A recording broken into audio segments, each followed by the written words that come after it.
Record rally के बाद आज चांदी में ऊपरी स्तरों से तेज बिकवाली देखने को मिली। रिकॉर्ड ऊंचाई से चांदी करीब 20,000 रुपए टूट गई।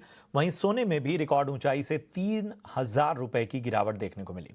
इतनी ऊंचाई से क्या सोने चांदी में गिरावट बढ़ेगी या अभी तेजी का रुख रहेगा? विश्वमोहन ने इसको लेकर देश के जाने माने कई ज्वेलर से खास बातचीत की। क्या 2026 की कहानी किस तरह से गढ़ी जा रही है? 2025 की कहानी तो चल निकली, लोगों ने खूब पैसे बनाए। क्या फिर से नया नैरेटिव सेट करने की तैयारी है क्या गोल्ड और सिल्वर में? चांदी का बताता हूं आपको। कंसर्न ये है कि जो अभी तक हमने तेजी देखी वो कुछ हद तक अब डिस्काउंट हो चुकी है। जो अभी तक फंडामेंटल फैक्टर्स बता रहे थे या दर्शा रहे थे। मैं ये कहना चाहूंगा कि है तो तेजी का ही रुख, पर करेक्शन आ सकती। कितना करेक्शन ये लोग जानना चाहते हैं। आज नया हाई बनाया चांदी ने $82.62 समटाइम और $83 का। इंडियन मार्केट्स में 2,54,000 पर किलो। अभी तकरीबन 2,30,000 2,15,000 के आसपास का भाव चल रहा है।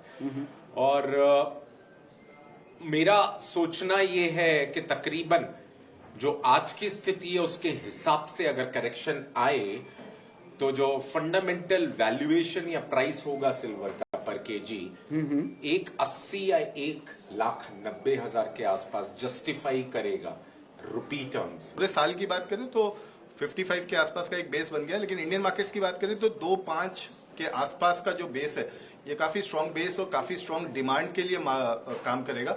मनोज जी यहाँ पे है, वो मेरी बात से इत्तेफाक करेंगे कि जिस तरीके के अनफिक्स सिल्वर के अंदर बन चुके हो, जिन लोगों ने आज 2.5 लाख का मॉर्निंग में भाव देख लिया है, वो सिर्फ इस समय यही मांग रहे हैं किसी तरह 2,10,000 2,05,000 2,15 आ जाए तो मैं अपना भाव काट के निकल जाऊं। तो वो जो एक डिमांड आएगी फर्स्ट क्वार्टर में 2,5 2,10 2,15 पे, मुझे लग रहा है वो एक बेस जो है वो बना रहेगा एंड पीपल शुड कैरी। बस फर्क इतना है कि हमने लीवरेज पोजीशन से हम बाहर आ चुके हैं, एमसीएक्स से हमने अपनी सारी पोजीशंस को कट कर लिया है and now we are suggesting कि आप जो भी पोजीशंस हैं उनको ईटीएफ और फिजिकल के अंदर बना के रखें। 2.5 लाख का सिल्वर का प्राइस किसी ने नहीं सोचा था, 1,40,000 गोल्ड का प्राइस किसी ने नहीं सोचा था।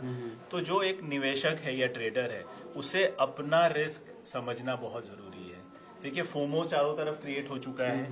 आप ये फोमो में ना आए, मेरी ये सलाह होगी। आपको ये समझना जरूरी है कि आप कितना कैपिटल लेके आ रहे हो मार्केट में और वो कैपिटल पे आप कितना रिस्क ले सकते हो। तो बहुत इंपॉर्टेंट है यहाँ पे समझना कि आपका स्टॉप लॉस क्या होना चाहिए। फाइनेंशियल डिसिप्लिन बहुत जरूरी है। चाहे ये 3 लाख हो जाए या 3.5 लाख हो जाए या 1.5 लाख हो जाए, आपका कैपिटल आपका ही कैपिटल है। और उस पर जो रिस्क लेना है वो, क्योंकि ऑलरेडी आप एक्सचेंज में ट्रेड कर रहे हो तो प्रोडक्ट ऑलरेडी लेवरेज्ड है। तो बहुत इंपॉर्टेंट है आप अपने स्टॉप लॉस का ध्यान रखिए, टारगेट्स डिफाइन कीजिए, उतना ही रिस्क लीजिए जितना आप उसे डाइजेस्ट कर सकते हैं, क्योंकि इस लेवल पे मार्केट में वोलेटिलिटी बहुत ज्यादा है। चांदी एक बार आपको 99% 2 लाख के नीचे तो जरूर दिखानी चाहिए, मुझे जैसा लगता है, मेरा एक्सपीरियंस है। आपको बहुत ही ज्यादा भी ध्यान रखने की जरूरत है कि कोई भी आप काम करें तो प्योर स्टॉप लॉस लगा के करें। मैं तो बोलूंगा कि 5 तारीख तक दूर ही रहें